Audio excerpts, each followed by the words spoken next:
नमस्कार, मैं advocate doctor Ajay Kumar Pandey लेकर हाजिर हूं आपके समक्ष एक नया मुकदमा।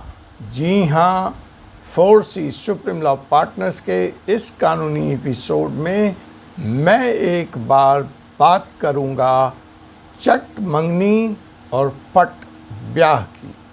अब जहां पे चट मंगनी होगी और पट ब्याह होगा तो उसके साथ मेंटेनेंस का इशू, एडॉप्शन का इशू, डोमेस्टिक वायलेंस का इशू और सबसे बड़ा तलाक का इशू भी आएगा। ऐसा चटमंगनी पट ब्याह अरेंज भी हो सकता है, लव मैरिज भी हो सकता है।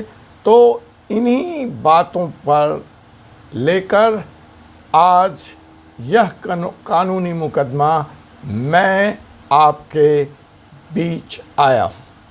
मुकदमा आगे बढ़े, आप इससे जुड़ें, अपने सवाल मुझ तक पहुंचाएं। उसके पहले एक निवेदन, अगर आपने हमारे चैनल को सब्सक्राइब नहीं किया है तो सबसे पहले तो आप हमारे चैनल को सब्सक्राइब कर लें और बेल नोटिफिकेशन बटन को दबा दें ताकि आपको आने वाली तमाम कानूनी जानकारियां, लेटेस्ट अपडेट्स, लेटेस्ट जजमेंट मिलता रहे। जी हाँ, आप हमारे वेबसाइट का प्रकरण www.supremelaw.news से भी जुड़कर वेब और प्रिंट की कॉपी प्राप्त कर सकते हैं। तो आइए इन सूचनाओं के बाद हम शुरू करते हैं आज का मुकदमा। जनाब, एक मसला आया है। वैसे दो मसले हैं, मुझे नहीं मालूम इस एपिसोड में, डाइवोर्स के इस एपिसोड में, तलाक के इस एपिसोड में मैं दोनों बिंदुओं को कवर कर पाऊंगा या नहीं। लेकिन एक बिंदु हम निश्चित तौर पर कवर करेंगे और वह बिंदु है कि अगर एक स्त्री अपने पति को डाइवोर्स नहीं दे रही है तो मर्दों के पास क्या विकल्प है? क्या वाइफ की बिना रजामंदी के भी हस्बैंड को तलाक मिल सकता है, हस्बैंड को डाइवोर्स मिल सकता है? इसी मुद्दे पर हम बात करेंगे। मुकदमा में यह भी जानना यहाँ पे महत्वपूर्ण है कि जब हम ये कह रहे हैं कि एक स्त्री अपने पुरुष को, एक पत्नी अपने पति को तलाक नहीं दे रही है और परेशान कर रही है, वह साथ रह भी नहीं रही, मुकदमा भी नहीं लड़ना चाहती और साथ रहना भी नहीं चाहती, तलाक भी नहीं देना चाहती, तो ऐसी स्थिति में एक बेचारा पति या एक पुरुष कानून के किन धाराओं के तहत त्राण पा सकता है, राहत पा सकता है, डाइवोर्स ले सकता है? क्या कानून, भारतीय हिंदू मैरिज एक्ट इसकी इजाज़त देता है? इन्हीं बातों पर आज का यह मुकदमा आपके बीच लेकर मैं प्रस्तुत हूँ। तो जी हाँ जनाब, जैसा कि मैंने कहा, तो आइए हम इस कहानी को आगे बढ़ाते हैं। एक उदाहरण से, एक लेटेस्ट जजमेंट से इस कहानी को हम समझते हैं। तो यह कहानी एक डॉक्टर दंपत्ति की है। पति और पत्नी दोनों ही डॉक्टर हैं पेशे से। पति आर्मी में काम करता है और पत्नी अपना प्रैक्टिस करती है, वह दूसरे जॉब में है। और इनकी शादी शादी तो खैर सर्वप्रथम ही होती है, लेकिन इनकी शादी सबसे पहले, हाँ तो जी हाँ जनाब, जैसा कि मैं बता रहा था कि यह डॉक्टर दंपत्ति है। हस्बैंड फौज में 30 साल की नौकरी कर चुके हैं और इन डॉक्टर दंपत्ति की शादी 2007 में हुई थी। डाइवोर्स का पहला पिटीशन फैमिली कोर्ट मुरादाबाद के सामने 2015 में आया, जहां पति ने यह दावा किया कि शादी के 6 साल बाद ही, अर्थात 2007 और 2014 तक पत्नी इनको छोड़कर जा चुकी थी। जब ये अपना मुकदमा 2015 में फाइल कर रहे थे तो ऑलरेडी ये दोनों मियाँ बीवी पिछले 6 साल से साथ नहीं रह रहे थे। इस आधार पर फौजी अफसर, फौजी डॉक्टर ने मुरादाबाद के फैमिली कोर्ट में तलाक का मुकदमा दायर किया। तलाक का जो कानून है उसमें कुछ ग्राउंड हैं जिनके आधार पर मुकदमा दिया आगे बढ़ता है, तलाक ग्रांट होता है या तलाक नहीं दिया जाता है। तो यहाँ पर पति ने जिस 2 ग्राउंड का हवाला दिया वह है एक मेंटल क्रूएलिटी, एक क्रूएलिटी बिकॉज शादीशुदा पत्नी अगर पति के साथ न रहे और उसका कोई यथोचित कारण ना हो तो यह क्रूएलिटी के ग्राउंड में कवर होता है। तो पति ने भी यहाँ क्रूएल्टी के ग्राउंड में यह मुकदमा दायर किया। साथ ही साथ उसने यह भी बताने की कोशिश की कि यह डेजर्शन का भी मामला बनता है। डेजर्शन मीन्स पत्नी उसको अपनी स्वेच्छा से छोड़कर चली गई है और उसमें जो टाइम पीरियड कानून में निहित है वह 2 साल का मिनिमम टाइम पीरियड रिक्वायर्ड है, जिसके आधार पर डेजर्शन प्रूव किया जा सकता है और कपल को, पति पत्नी दंपत्ति को डाइवोर्स दिया जा सकता है। लेकिन मुरादाबाद की कोर्ट ने पति के इस आवेदन को खारिज कर दिया। इसने इस दोनों ही ग्राउंड को सही नहीं माना। मजबूरन पति को यह मुकदमा मुरादाबाद फैमिली कोर्ट के इस जजमेंट को इलाहाबाद हाई कोर्ट में चैलेंज करना पड़ा। अब देखिए इलाहाबाद हाई कोर्ट ने इस मुकदमे पर जो फैसला दिया उस वक्त और क्या क्या सवाल उठाए, जिसके लिए मैं यह एपिसोड आपके सामने लेकर आया हूँ। यह बहुत ही महत्वपूर्ण जजमेंट है, ऐतिहासिक जजमेंट है। अपने इस फैसले में दोनों डिवीज़न बेंच ने, इलाहाबाद हाई कोर्ट के डिवीज़न बेंच ने कुछ शिद्दत से कुछ बड़े सवाल उठाए हैं और भारत सरकार को, लॉ मिनिस्ट्री को, लॉ कमीशन को इस बारे में पत्र लिखा है। हम उस सारी बातों की चर्चा करेंगे। पहले आइए इस डाइवोर्स की कहानी को मैं पूरा करता हूं। अतः आप इस वीडियो का पूरा वैल्यू चाहते हैं तो अंत तक बने रहिए। बहुत कुछ बदलने जा रहा है तलाक के इस कानून के बारे में। जब नई सरकार 2024 में एक बार पुनः संसद में स्थापित होगी तो यह मुद्दा भी उसके सामने आएगा। इसलिए अगर आप अपने बच्चों के भविष्य के प्रति, अपने अधिकारों के प्रति सचेत रहना चाहते हैं, खासकर हिंदू मैरिज एक्ट के तलाक के प्रावधान में, तो अंत तक इस वीडियो को देखते रहिए, यहाँ बने रहिए। कमेंट से आप अपनी बात मुझ तक पहुँचाते रहिए। तो जी हाँ जनाब, इलाहाबाद हाई कोर्ट में इन 2 विद्वान जनों की बेंच ने बिल्कुल माना कि पति का जो आरोप है, पहला मेंटल क्रूएलिटी बिकॉज पत्नी साथ में नहीं रह रही है, लंबे समय से नहीं रह रही है, और दूसरा डेजर्शन। और दोनों ही ग्राउंड पर इन्होंने इस दंपत्ति को, इस डॉक्टर साहब को, जो पिटिशनर थे, जो पति थे, उनको डाइवोर्स की डिक्री ग्रांट कर दी। तो जो आपके लिए लेसन है, यहाँ पे एक बात महत्वपूर्ण और जाननी है कि पत्नी यहाँ इस मुकदमे में अपनी पैरवी करने को उपस्थित नहीं हुई। उनको कई मौका दिया गया और कोर्ट ने अंततः यह एक्स पार्टी डिसीजन दिया। तो आपके लिए जो नोट करने वाली बात है, इसमें जो समझने वाली बात है कि पत्नी अगर ज़िद कर रही है, वह साथ नहीं रहती, वह मुकदमे में पैरवी करने नहीं आती है, वह मुकदमे में देरी करती है, वह आपको तलाक भी सहमति से नहीं देती है, तो ये 2 ग्राउंड आपका बनता है।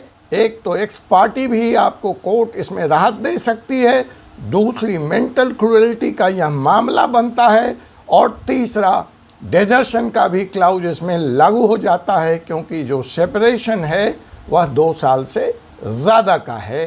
तो इसके आधार पर पत्नी के न चाहते हुए भी आप तलाक पा सकते हैं, आपको कोर्ट से राहत मिल सकती है। तो यहाँ पर तो वह सवाल का जवाब आया जो कि मैंने आपको उठाया था इस एपिसोड के प्रारंभ में। अब जो यह फैसला आया इस डिवीज़न बेंच का, वहाँ पे दो सवाल और बड़ी शिद्दत से खड़े किए जज साहब ने यहाँ पर यह कहा कि बताइए, जब देश में समय काल और परिस्थितियाँ बदल गई और हिंदू मैरिज एक्ट जो कि 1955 में आया था, उस समय की परिस्थितियाँ और आज की परिस्थितियाँ, लड़कियों की शिक्षा, वेस्टर्न कल्चर का प्रभाव और फाइनेंशियल इंडिपेंडेंस, कास्ट के बैरियर का टूटना, जाति प्रथा का खत्म होना, तो मैरिज जब 1955 के दौर में हुआ करता था तो उसका प्रारूप भिन्न था। आज प्रारूप भिन्न हो चुका है और कानून वही पुराना लचर पचर चल रहा है। तो पहली आवश्यकता जिस पर जज साहब ने बल दिया वह यह था कि बदलते समय काल देश के अनुसार से विवाह का यह कानून, तलाक का यह कानून भी बदलना चाहिए। दूसरा सवाल उन्होंने यह उठाया और जिसके आधार पर यह फैसला दिया, उसमें उन्होंने जिक्र किया कि सुप्रीम कोर्ट भले ही जो हिंदू मैरिज एक्ट 1955 है उसमें इरिवर्सिबल ब्रेकडाउन ऑफ मैरिज, ऐसी शादी जो चल ही नहीं सकती, हर तरह से प्रैक्टिकली वह ख़त्म हो चुकी है, व्यवहारिक रूप से नाम मात्र वह कागज़ पर एग्जिस्ट करती है, जिसको हम लोग कानूनी भाषा में इरिवर्सिबल ब्रेकडाउन ऑफ मैरिज कहते हैं, जो अब ख़त्म हो गई, अब चल नहीं सकती, सिर्फ कानूनी शादी जिंदा है। तो इसको ग्राउंड में अभी तक जो भारतीय हिंदू मैरिज एक्ट है उसमें इसको शामिल नहीं किया गया है।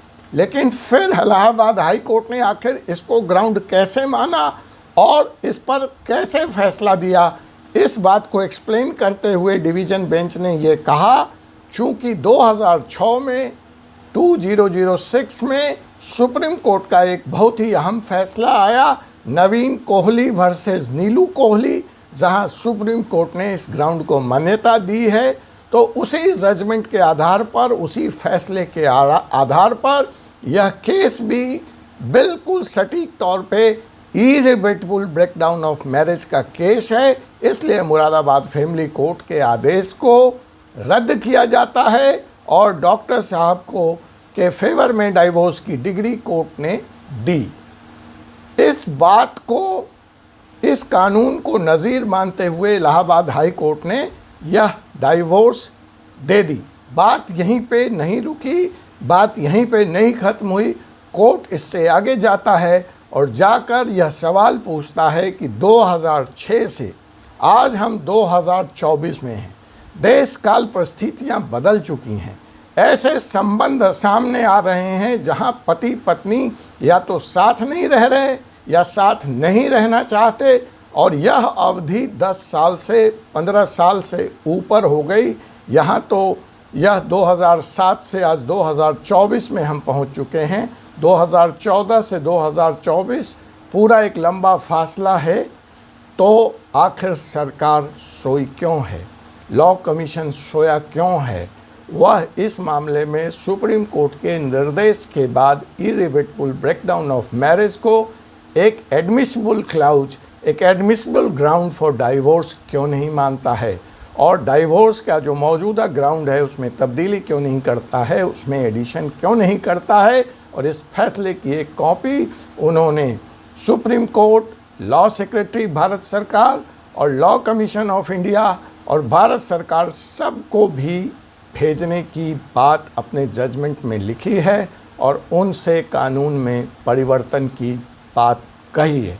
जज साहब ने यह भी कहा कि जब डेजर्सन 2 साल की अवधि को माना जाता है मिनिमम, तो आखिर यहाँ पर 10-10 साल से जो पति दंपत्ति अलग रह रहे हैं, साथ नहीं रहना चाहते और एक या दूसरे की ईगो के कारण तलाक भी नहीं देना चाहते, डाइवोर्स भी नहीं देना चाहते, तो उनको इसी कानून की नज़ीर से नवीन कोहली वर्सेस नीलू कोहली, डेजर्सन के क्लाउज से मिलते हुए को आधार तय करते हुए, ग्राउंड को एक्सपेंड करते हुए तलाक क्यों नहीं दिया जा सकता?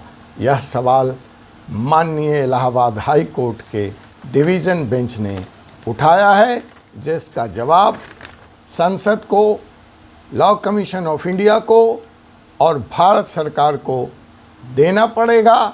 इस बारे में मैं जल्द ही एक PIL भी लेकर सुप्रीम कोर्ट के सामने खड़ा होऊंगा। मुझे आपका समर्थन चाहिए। इसी के साथ तलाक के मुद्दे से एक और बड़ा मुद्दा जुड़ा है।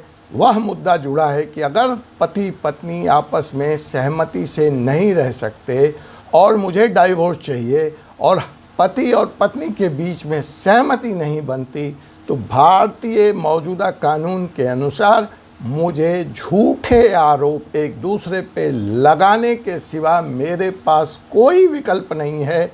बिना उसको लगाए मैं डाइवोर्स ले सकूं। विदेश में, फॉरेन में, इंटरनेशनल कंट्री में ऐसी कोई ज़रूरत नहीं है। तो यह कैसा कानून है जहां मुझे ज़बरदस्ती झूठ बोलना पड़ता है, गिल्ट बताना पड़ता है, गिल्टी होना पड़ता है डाइवोर्स के लिए।